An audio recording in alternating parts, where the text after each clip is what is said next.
JT Crowley is Talking Books. On the show, you'll hear from emerging talent and seasoned veterans from around the world. I'm JT Crowley, and I'm delighted to have on my show today for the first time Scott Roux from Boulder City in Nevada and in the United States. And he also, he splits his time between Boulder City in Nevada and Antigo in Wisconsin. I hope I've got that right, everybody. Both of these places where Scott lives, they are small little communities. Boulder City, I think, is a little bit bigger than Antigo in Wisconsin. I've looked on Google Maps, and they're both in the middle of, shall I say? Well, I'll let you go and have a look at Google and see for yourself. But Boulder City is near Hoover Dam, everybody. And Antigo is in the middle of Wisconsin. It's a big state. But that's enough of that. That's enough geography for today. But Scott is here to talk about his book, Everything Has Meaning, and what the tree stand murders taught him about life, death, and destiny. The book is about all the trials and tribulations he's faced throughout his life, right from birth and almost to the present day. Yes, the book is almost, is about Scott, but there is more to the book than just the events that impacted his life. What Scott wants is for you to take away from this book of his a couple of things. He wants you to reflect on who you are, why you're here, and what is your life about. Plus, for you to look at your own everyday meanings that impact your own life, how your past has influenced those meanings, and how those meanings could influence your future. Now, Scott was born in Milwaukee, Wisconsin. He's a devout Catholic. He has 2 grown-up children. His mother was a Native American. He had a loving, close relationship with his grandmother, who had such an influence on his life and his brothers. And his father was a dominant character in his life. But what happened on one day in November shook them all. And this is where the book starts to come in, everybody. So you want to know more? Keep listening to what Scott has to say in this interview. So let's get him on to see what he and his book is about. Scott, come and join me on my show.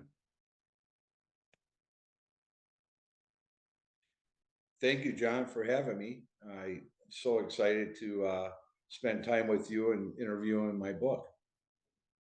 This book is absolutely wonderful, everybody.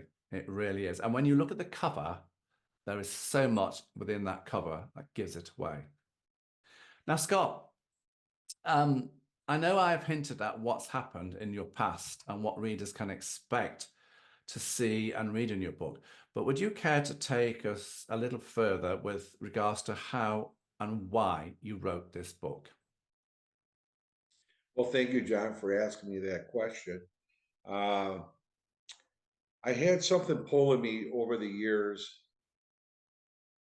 and in my time, I had to sit down and think about it and be aware of things on Earth and everything else. And why was this a purpose to write this book? But how I wrote this book was during COVID, when the tragedy happened over the world, and the story was pulling me in my heart and soul. And so I went to Grand Canyon, with my daughter from college, and it was really a unique day. It was a beautiful day.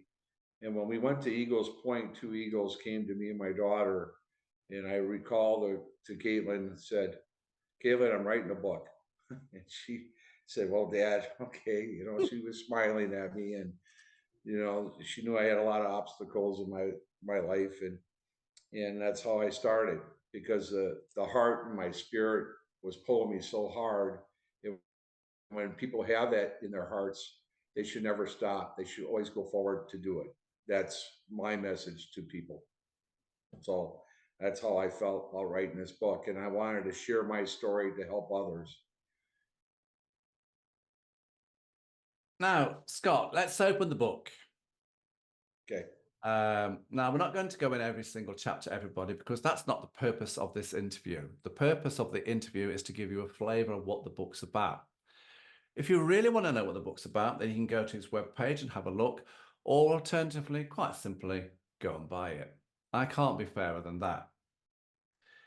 So before we came on, Scott and I have spent several weeks chatting back and forth on Zoom and email, and we have chosen some chapters that we think best highlights the assets of this book, which I have to say, I was totally engrossed with. I've been gripped by this book.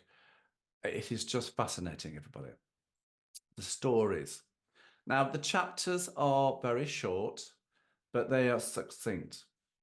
So they're tantalizing, they're tense, they're well written. And as Scott takes you on his journey of his life, it is just gripping. I can't say more than that. So, Scott, what I would like to do is let's take the audience to chapters 2 and 3.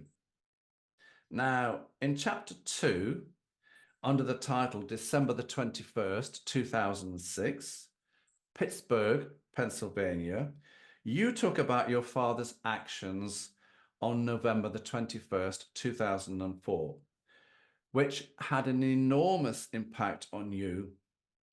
So could you tell us what happened in that chapter? But before you answer here, I would like to also incorporate chapter 3, which you titled September the 13th, 1961, Deaconess Hospital,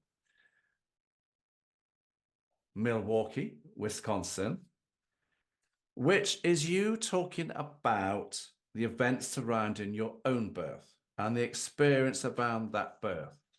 So what are these two chapters, chapters 2 and 3 in your book, Scott, about, and why are they there? What is the significance to you?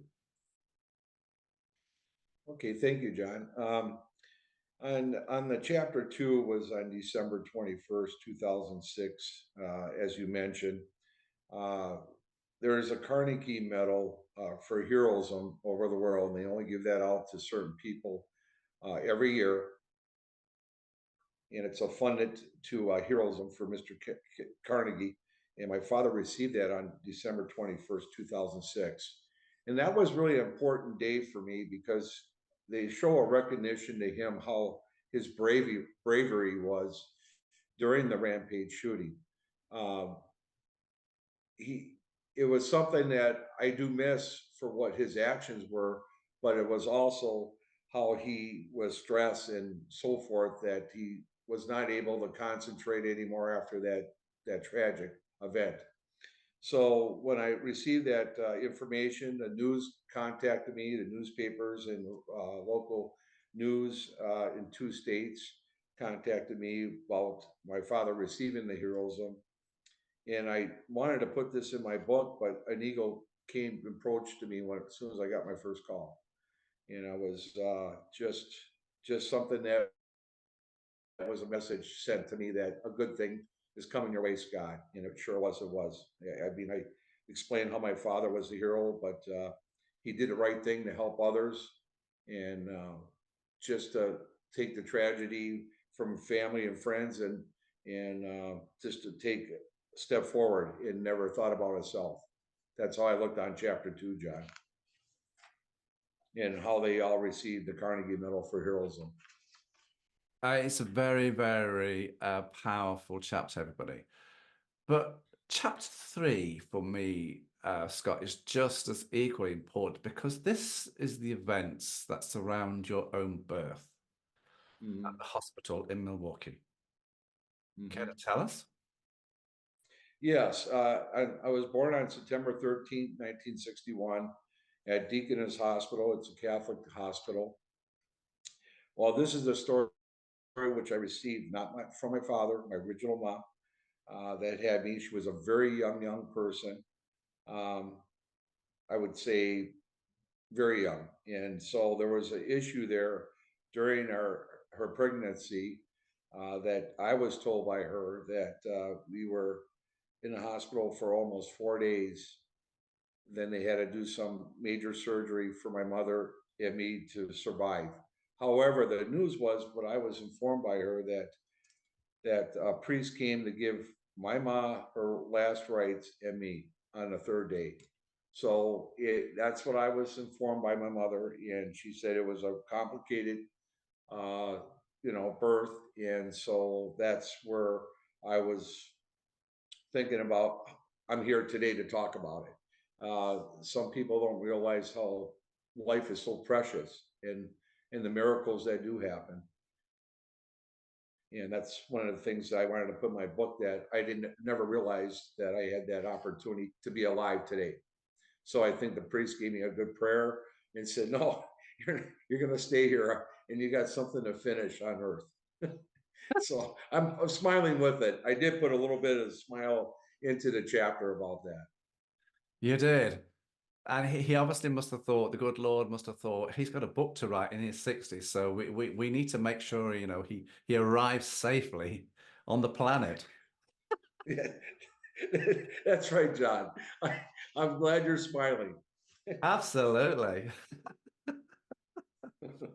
Now, Scott, let's move to chapters 7 and 8. As I said, all we're giving you, everybody, is just a tantalizing tease as to what this book is about. Now, so let's go to chapters, as I said, 7 and 8. This part of the book, 1970s, Milwaukee, Wisconsin, and 1987, Northern California. Now, I noticed that at the start of all of your chapters throughout your book, you reference a quote from various famous people or sometimes non-famous people. And here we have on the chapter 7, the quote is, "Life isn't about finding yourself. Life is about creating yourself." George Bernard Shaw. And life is what happens to us while we are making other plans. Alan Saunders. That's the quote on chapter 8.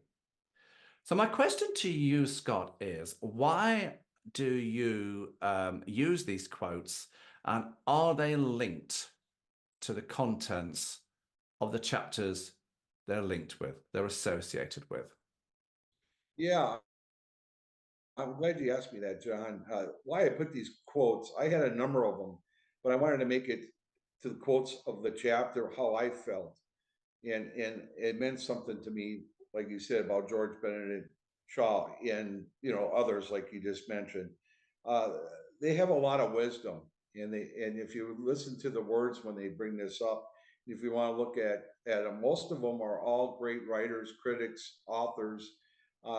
They're like philosophers, and that's how I looked at it, John. I looked at, well, that's how I want to express myself in the book, but it was so hard to write that way. So like I said, I may not have enough wisdom, John, to put that into my words, but their words were just as powerful for me to put that in every chapter.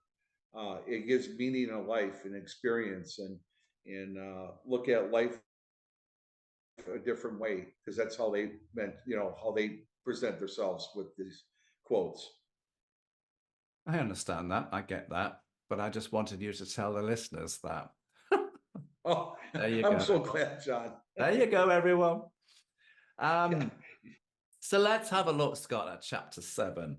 Now, you start off by saying, I have come to think life is a combination of many separate journeys that seem disconnected but are not. And you continue with, during the next 20 years, I felt like I was wandering through a big maze. And in chapter 8, you talk about being responsible for 5,000 accounts in San Francisco, Oakland, and Sausalito. Plus, You talk about your experiences at Shabbat College and the Mhm. discovering the reason why you had difficulties learning at high school.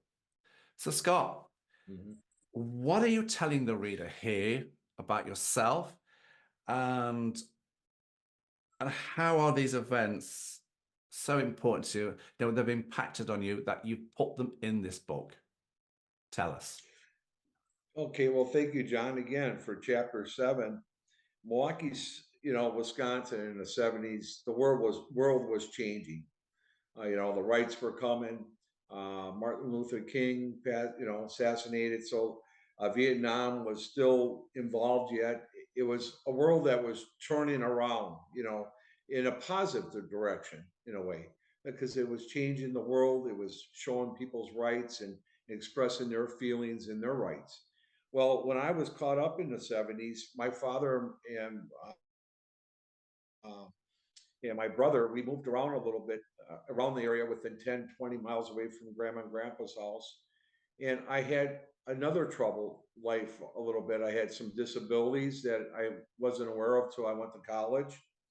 And when I went to school, I was just always trying to do something to meet new friends again because it was hard to adjust. Because every time I went into a new school, it was something that, well, here I am. I got to, present myself. I wanted to play sports.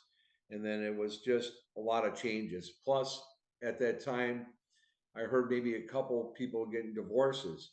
Well, I didn't have a mother, and a lot of them where I lived in the suburban areas always had parents, a mom and a dad, or someone did pass away during their teenage lives or senior year. And when I went to Catholic school, it was kind of hard because you didn't hear much of it.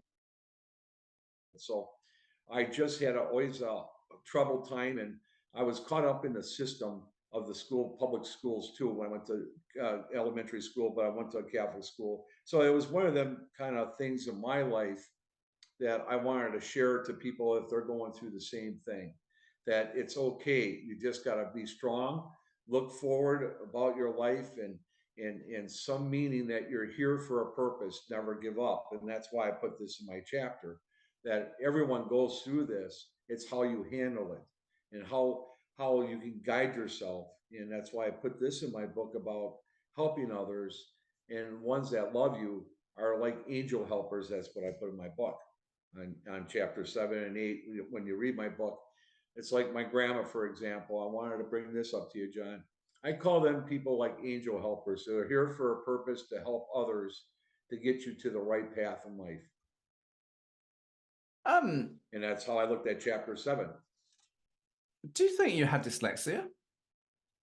Yes, I did. I found that out during I went to college in chapter 8 when you mentioned um, about my time in California. I went into service to try to find myself, and that's where I think that was my early stage of my life, trying to learn about life and understanding about what the meaning is and so forth, and trying to find myself, who I am. So when I went to college, it was a really unique story. I wanted to be a salesman because I knew I didn't have the academics to be a lawyer. And so if I did want to be a lawyer, it'd be very hard for me because it's a lot of reading, a lot of, research. So I was a little disappointed, but I wanted to get into sales. And I remember knocking on a door, and um, the gentleman was a manager for that department, and they all went to Stanford, University of Berkeley, prestige colleges. And I remember telling him, I said, I'll sell them and give me 60 days and I'll do the same thing. Well, he says, you need a college degree. I wanted everyone to smile about this because this is what I experienced. And then I said, well, I guess I have to go to college. I want to be somebody. And so that's what made a big, focus in my life, saying, okay, to be somebody, I have to go to college to do that position.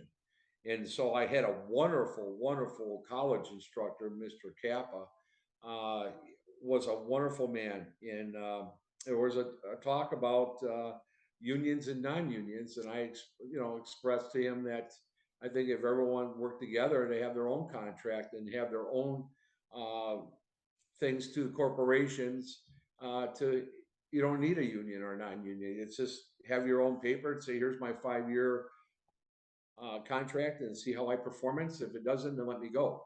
I thought of that in 1984. And so I won third in state in public relations in Decca Marketing Club. But Kappa inspired me. He knew I had some academic problems. He talked to the college teachers there to, be aware about my disabilities. And I really worked hard on it. I had to go after school for 2 hours to get back to my phonics, everything else, to get into the college level. And so I really was determined. And that's why, John, I put that part of my experience in life, because I feel some people are like that too. And that's what I'm trying to do for the young, or anyone that has that stuck. It's like stuck in the wheel. You're not going forward in life. And that's how I think we're all on this earth, to continue to reach our destiny. Sure. I understand that, because I mean, kids back in the 1960s, dyslexia wasn't the thing that was talked about. And well, you were just thick, simple, you weren't progressing, it's your fault. And the educational system, both here in the UK and in America, probably just didn't understand that, this person, this child has got a disability. And it's only until later on that they started to address this. So I'm really pleased that you put this section in your book, and that's why I chose, and we agreed upon, to talk about these chapters. Everything has meaning. Thank you, John. Everything has meaning. And this is what this book is about. That is so true, John. We get that. I want to thank you John, for bringing up these couple chapters, because I think everyone has a story, but how I took it is, like you just mentioned, it was a problem, and you really didn't know what was going on, and that's why I think I was pushed into another system in life. Like, okay, that's Scott. We'll just push him on and move on. So, absolutely. Thank you for asking me about that chapter. So let's now thinking about moving on. Let's move on, Scott. Let's go to chapters 13 and 14. That's a good link, everybody, isn't it? Now, these chapters are headed up Rice Lake, Wisconsin 2000 and Rice Lake, Wisconsin 2003. You talk about your father retiring in 2000. You moved from California to Minnesota. Life on the road with work, eagle encounters, visits, Native American Indian cultures, because I understand quite clearly that the eagle is seen in, Native American cultures as a medicine bird with magical powers. And it's a very, very important, bird. So the relationships with the eagles is very important.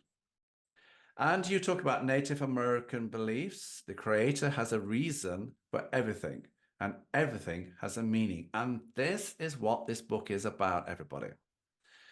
And you talk about your connection to the Mole Lake. I'm going to hope that I give this pronunciation all the dignity that it deserves, everybody. This is the tribe that his mother belonged to and who he belongs to, the Ojibwe tribe. I hope I've got near. Very good. I really do. And you talk about deer hunting, you talk about deer drives, and how the eagle protected you, your father and David, on the fatal day in November 2004.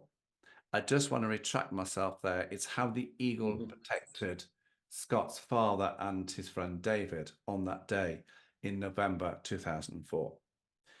So, because this is a very important part of the book, it's an important part of your life. So I'm going to ask you, how important are these chapters, both to you personally and to the overriding contents of this book? Well, thank you, John. On chapter 13, my father, like you said, I was experience deer hunting drives. Yeah, I don't know if someone were hunter, avid hunters. I had cousins that had probably 20 to 30 years experience of drives and how you connected to get the animal out. but I'm just showing you experience of what I went through with my cousins teaching me that. However, with the tragedy, with my father and my cousin David, it was unique, but I had to pay attention later in my life. But an eagle came to my father and my cousin Dave just 45 minutes, less than an hour before this tragic happened, this rampage shooting. And so later on, when my father did call me on the phone about the situation, it was world news, CNN, Fox, everywhere. It was a breaking news. My father, exact words said, "Dad, Scott, I saw an eagle before I went into that drive in the rampage shooting." So I thought later in my time, I spoke to the spiritual leader. He said, "Scott, that eagle was a protection to you, to your father, and to your cousin Dave, as others passed away. 6 of them got shot, 2 survived, 2 were other shot, and then 3 had heart attacks. But my father and my cousin David survived that tragic event." And later in time, the spiritual leader, Fred Ackley, told me that was a protection for them, that it was not going to hurt them themselves, but they have some other mission to do, their other connection to life. And it all made sense to me when he said that. And then I kept on writing my notes about the eagle and the symbol, the symbol of that great bird. It's in the Bible. It's a powerful bird. And why do we have this? And so it gives you messages about good things or be aware of things. It's always protecting the person. And that's one of the chapters that you just brought up, John.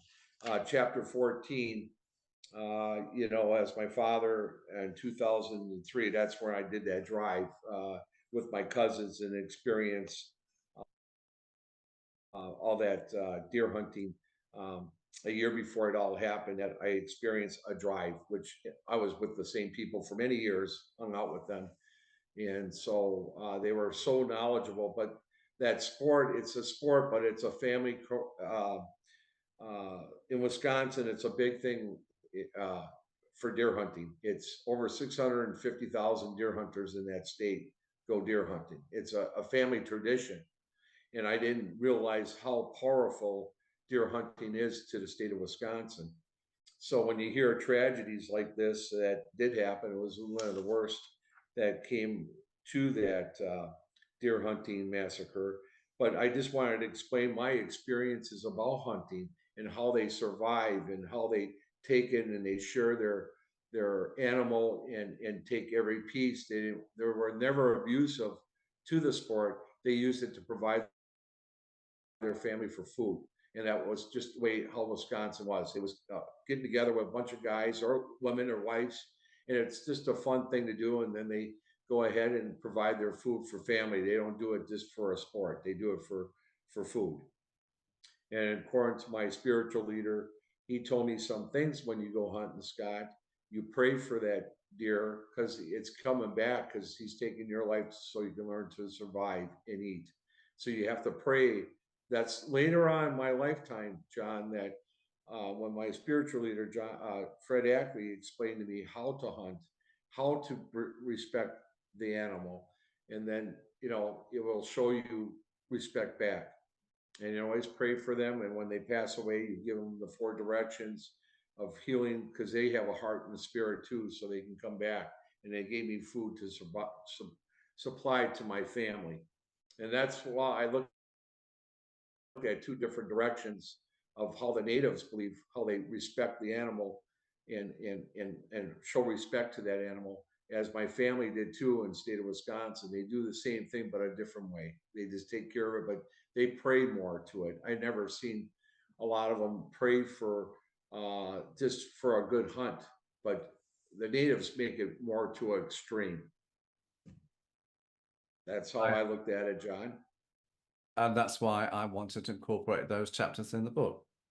Now, Scott, I would like to take the audience to chapters 18 and 19 so that they can get a stronger sense and understanding as to what your book is about.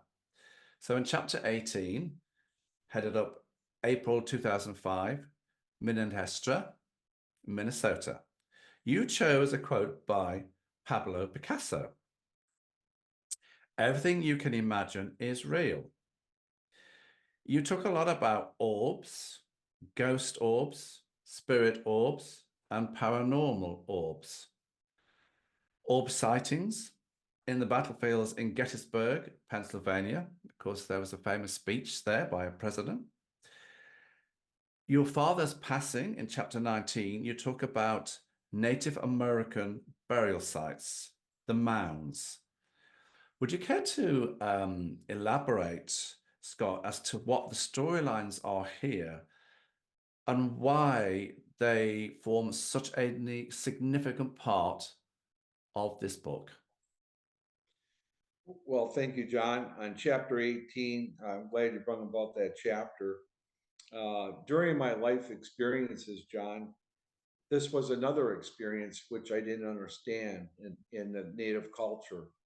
And that's why I said to myself, why am I continuing to have these dreams or experiences and orbs? And I never had that in my lifetime, but during the time of this period of the tragic, or just a little bit before when the eagle was sent to me, this orb came to me and touched me within 90 days.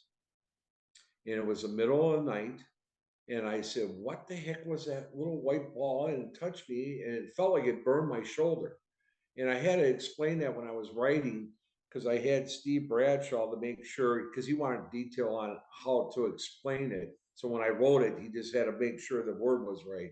It was burning me, but didn't leave a mark on my shoulder.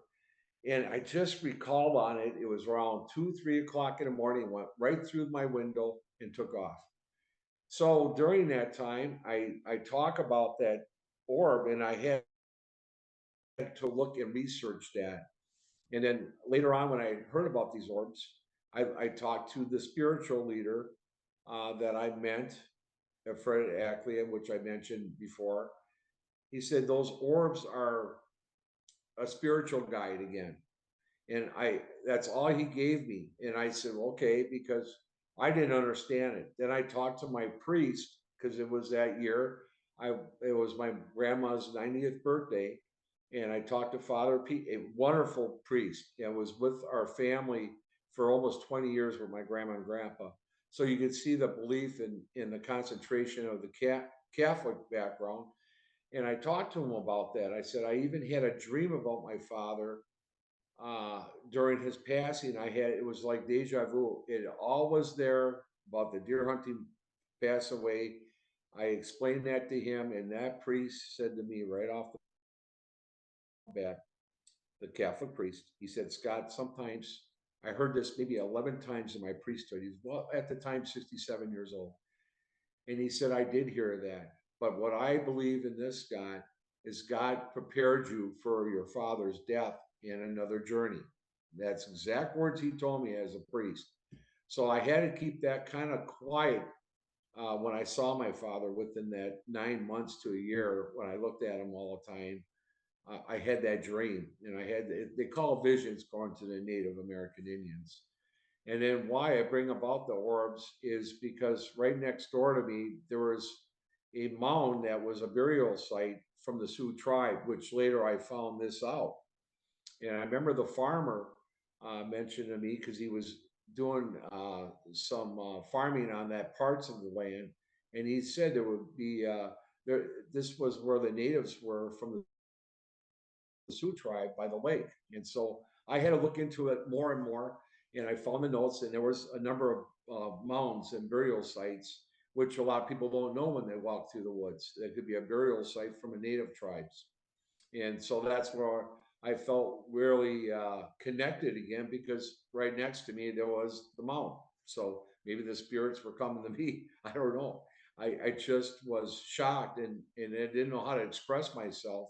But I think a lot of people have this, but they don't know how to react to it, and don't know how to say anything or talk to people about it, because they might think it's, unusual, or maybe they had something to them. But I look back in history too. That's why they beheaded witches and so forth, because Maybe they had spiritual things like that.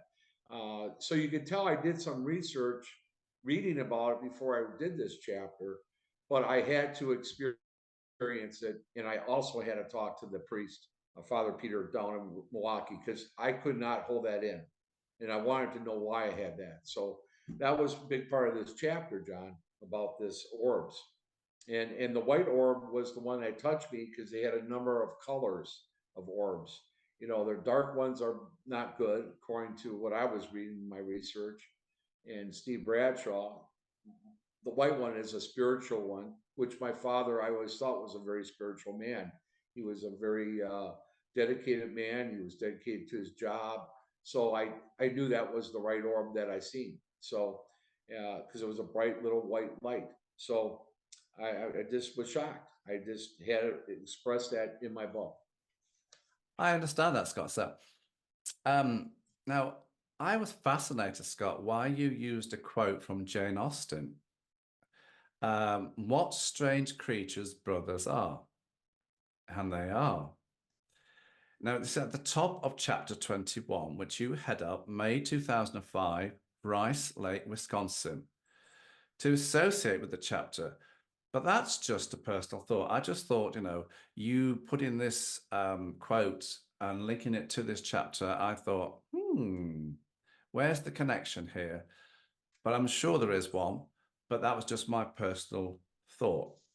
But in this chapter here, I find you talking about the white orb. Now, you've already started to talk about this. And you talk about the trip back to Rice Lake, 3 months after your father's passing, and the conversation you have with Greg. You talk about portals into the afterlife, Yes. gateways to other dimensions. For me, this is exciting stuff. It's exhilarating stuff. Would you care to open up as to what's going on here? And would you also tell us the story in chapter 22, December 2004, Minneapolis, Wisconsin? So could you tell us what these two chapters are about, Scott? Sure, I will. Thank you again, John. Chapter 21 was, like I said, you mentioned that with the 90 days when my father has passed. I do remember, explaining this to myself, and then I did explain it to my brother about the experiences, and it felt empty. But we were sitting in the back of the porch, and we were talking about our father and everything else.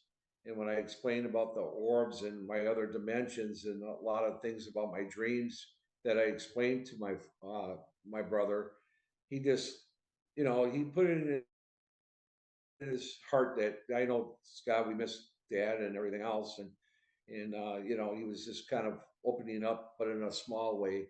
But he knew he had love, and he knew he trusted me, and he believed in me.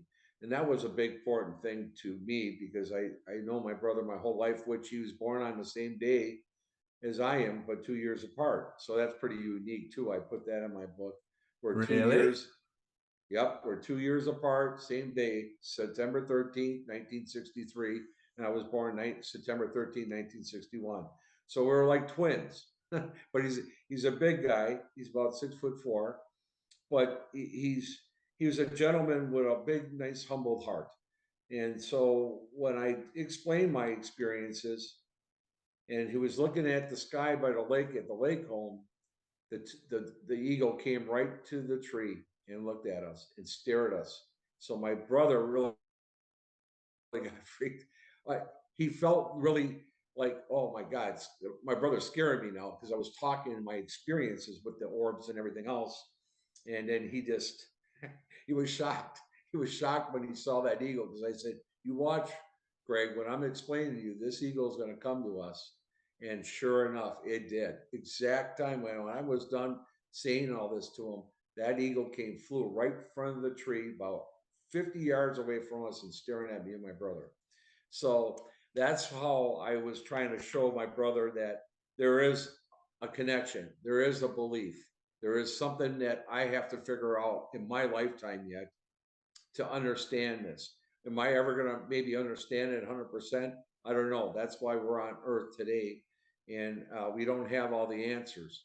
And that's part of what we are today on Earth. We've tried to figure it out and do the best we can. Like you see, you did talk about my little quotes on top. I remember, a couple of them that I thought, well, life, you live so much in life, and you learn so much, but there's so much to learn.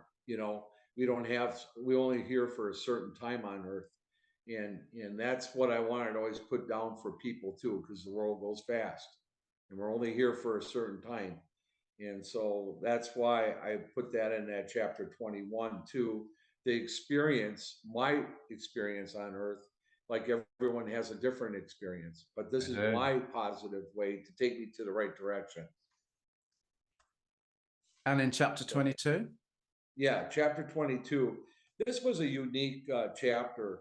Um, the reason why I bring this chapter up pretty strong is when the shooting happened in the Rampage shooting in 2004, the Green Bay Packers, if anyone knows about National Football League, because it was world news, they did something on Monday Night Football, and it made me feel how powerful, how people can get together when tragic events happen, how they could still support, how people are with different color, race, background, whatever, religion. When some tragedies come, you can see how people can go back and support and fight for that person, and give them love and support and guidance in their grief. And that's what it was so unique about this part of this chapter that I wanted to mention. When the Green Bay Packers and when they played the St. Louis Rams on a Monday Night Football, everyone wore orange, and they made an announcement to the ones that we lost during the state of Wisconsin's deer hunting tragedy. So that was one part I had to put in. And also, I took my father to a football game that year, and my friend Patrick, he was a great friend of mine, and he bought my father a Christmas present for his fireplace, some gloves. And Packy knew my father over the years, and that was his nickname. And he noticed my father looked very pale. He looked not right. He looked tired, and he looked like in shock, state of shock yet, within the 90 days. And that's when my friend Patrick said, Scott, I don't think your father doesn't look good. And I'm being upfront because I known your father for many years, and he doesn't look right. And I could tell how he was treating my son and my daughter in the for Christmas Day when I took them to the game. He was not as excited like he used to be. It's like he lost something, Mm. and that's why I had to put this in my chapter, because I seen him not looking right, but I didn't know what it was. And I think it was after the research that I found out later in my time that he had some kind of PTSD. And so when people go through tragic events like war or a flood, or they lost loved ones, it's a shock to the people that they love, and people handle different things differently. And that's where I figured out in time that he had them kind of symptoms of PTSD, because his personality. And later in time, I talked to my stepmother, Francine, that he was not the same. He'd be up all night till 3 in the morning, just pacing. So it was not so much in the book, but I just put enough to put it in to make it clean. You know what I mean? I didn't want to go to detail because I'm not a medical doctor. No. Let's go to chapters. Do you know, I've got to say this. I bet on your birthday, your brother would say, yeah, you're the older of the two of us. Bet he reminds me of that all the time. I can just see it. Yeah, that is so true, John. Yeah. That is so true. Now let's go to the last section of the book we want to go to. We're going to go to chapters 28 and 29, everybody. Now, in 28, you kickstart with a quote. And it's, while I thought that I was learning how to live, I have been learning how to die. But the one thing that got my attention here was the circle of life, having 4 primary directions and 4 spiritual gateways, supported with a diagram. Would you care to explain this diagram and what you're talking about here? Yeah, thank you, John. On chapter 28, this is what I have learned, and it's from Fred Ackley. He gave me a little touch of the wheel, the circle of life, and there's four directions, just like how he explained it to me the first time I talked to him. He said, like, you have spring, summer, winter, and fall, and that's how he explained this to me: north, east, south, and west. Um, he just helped me out to understand it a little easier than what he would explain to others, because it's hard to explain, but it's a wheel of life according to the tribes, and most tribes have this. This is the wheel, the circle of life, and that was a unique chapter I had to put in. And I've been hearing people that did read my book; they were fascinated how the wheel is.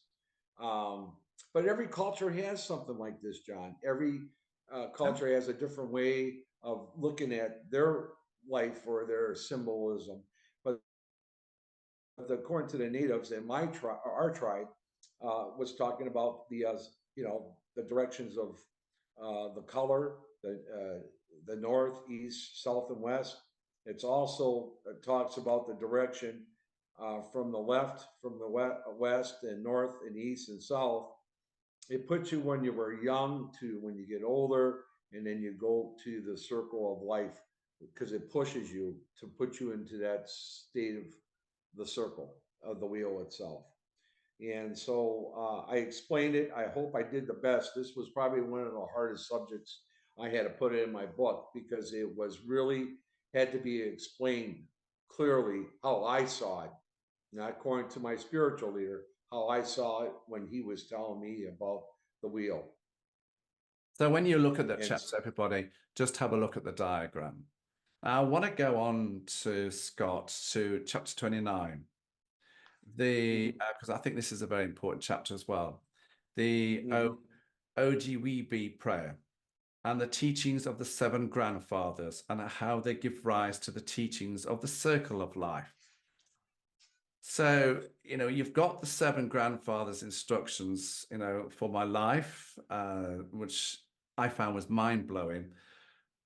Just very briefly, enlighten us all here. Okay, thank you again, John. You're doing a lot of thank yous. Well, did a lot of thank yous, everybody. Well, I have to, because John's been making me feel really comfortable with this subject about chapter 28, 29. It's so hard to explain how I had to write it. I wanted to make it simple for everyone.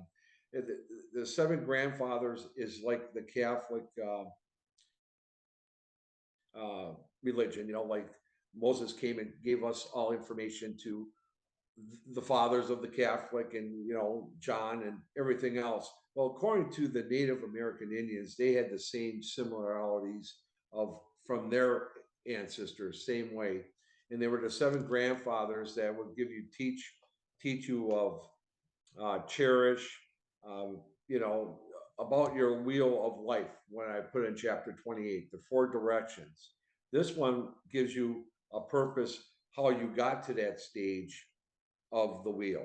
And that's what I put it down, like, for example, according to the seven grandfathers, the wording is really hard to explain, because it's all in native language. So I want to just make it clear, like the seven grandfathers for me was the Grand Canyon with Kathleen and an Indian Mountains, and my Ryan's Feather and the Chippewa Mother's Earth.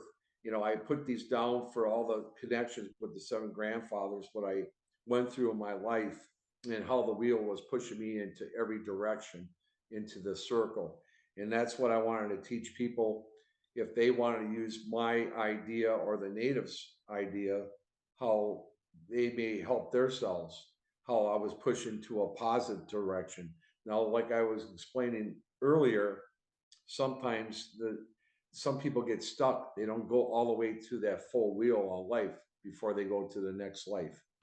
And so, according to the natives, that's how they want you to live your life, is to your fullest, and have strength And when you're down and out and you don't have something that you can't get through, and you have to push it. And that's what, according to the seven grandfathers, want you to experience and surround yourself with love.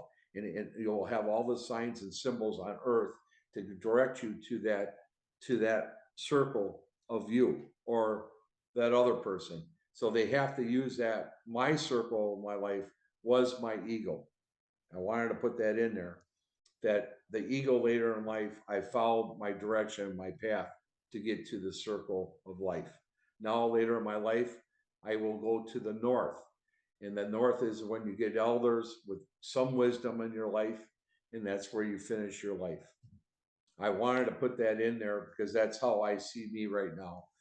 I got a place in Antigo. I'm finishing my circle of my life. I don't know how long I will be here, but it looked like I went to the right path. I had struggles. I had things like that chapter you brought up, that I had to find myself going to the military. That was another step into the wheel, and the seven grandfathers would put me into that to learn, and then I'll keep on moving forward. That's why they have the four directions. Sure. It's a complicated chapters, but I try to make it as clear as I could, and I put examples for the seven grandfathers, which I just mentioned on one of the seven grandfathers, like the other one, Zingamla, taught me as a child to know love is to know peace. For me, it was birth and deaconess and Grandma Kathleen and Packers game with my dad in the Orbs. So I kind of broke it down. When people read my book, they'll see what I went through in my life. I'm not finished yet, because now at the end, I can also say I wrote a book and passing it on to others to share my experiences to help others on life or the young. I really want to work for the young because I want to give them the right direction of, you're here for a purpose, and don't give up. And this is something that you have to get through. Sure. And everyone on the unknown. That's what the earth is. Okay, so that's the book, everyone. Do you intend to write another book, Scott? Excuse me, John? Do you intend to write another book? Oh, yeah. Well, John, I'm glad you mentioned that, because I had a couple people that put in some of my Amazon review and some of the letters which I received from the consumers that did buy my book.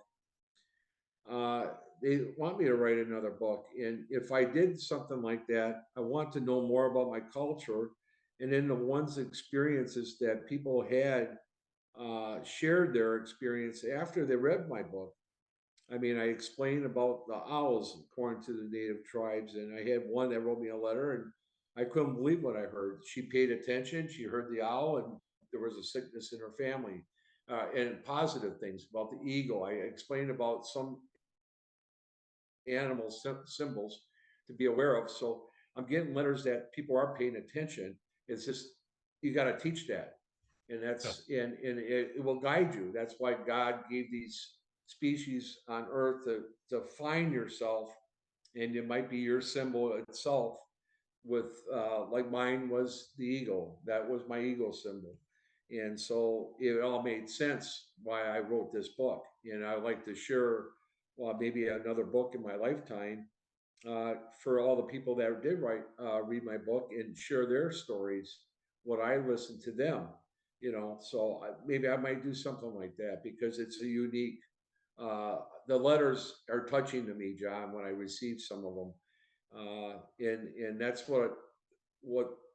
how I wrote this book, is I'm making someone paying attention, and I'm sharing my wisdom that I learned in my life to give that to them.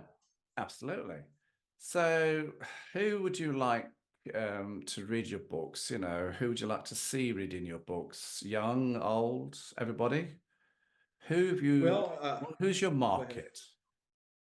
Well, so far I noticed I won a number award. I won my fourth award for this book, and the majority of them are putting it down for inspirational, new age, angels, spiritual, teenage adults, because I have this book very clean. I don't talk about the rampage shooting as much. I just talk about the connections with the life itself. I talk about Catholic beliefs, and and I don't want to put it down on no one's throat, but it helped me to guide my journey as a Catholic.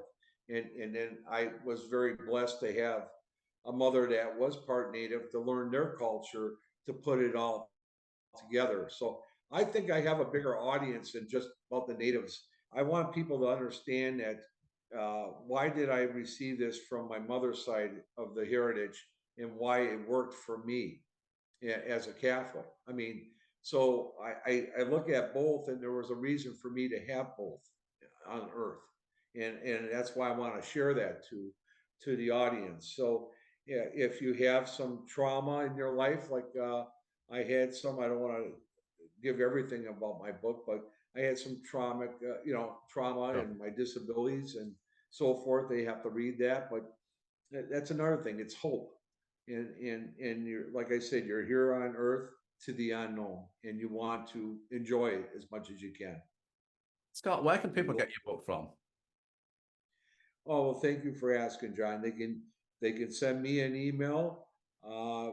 Everything matters 13@gmail.com. I can sign it for them, and then they can just send me a check, or they can go to Amazon, Barnes and Noble, or anywhere books are sold. They just have to ask for it to get the book at their local bookstore.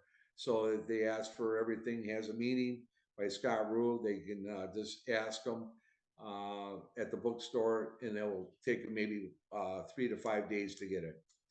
But Amazon, you can get it in Kindle. You can get it in hard copy, soft copy, and part of my proceeds are going to St. Jude's Ranch, Mole Lake Tribe, and senior centers, because I want to give some profits to people that are in need if I do make some profits. And that's what I wanted to do on my book. I want to give things back on earth before I go to the next life.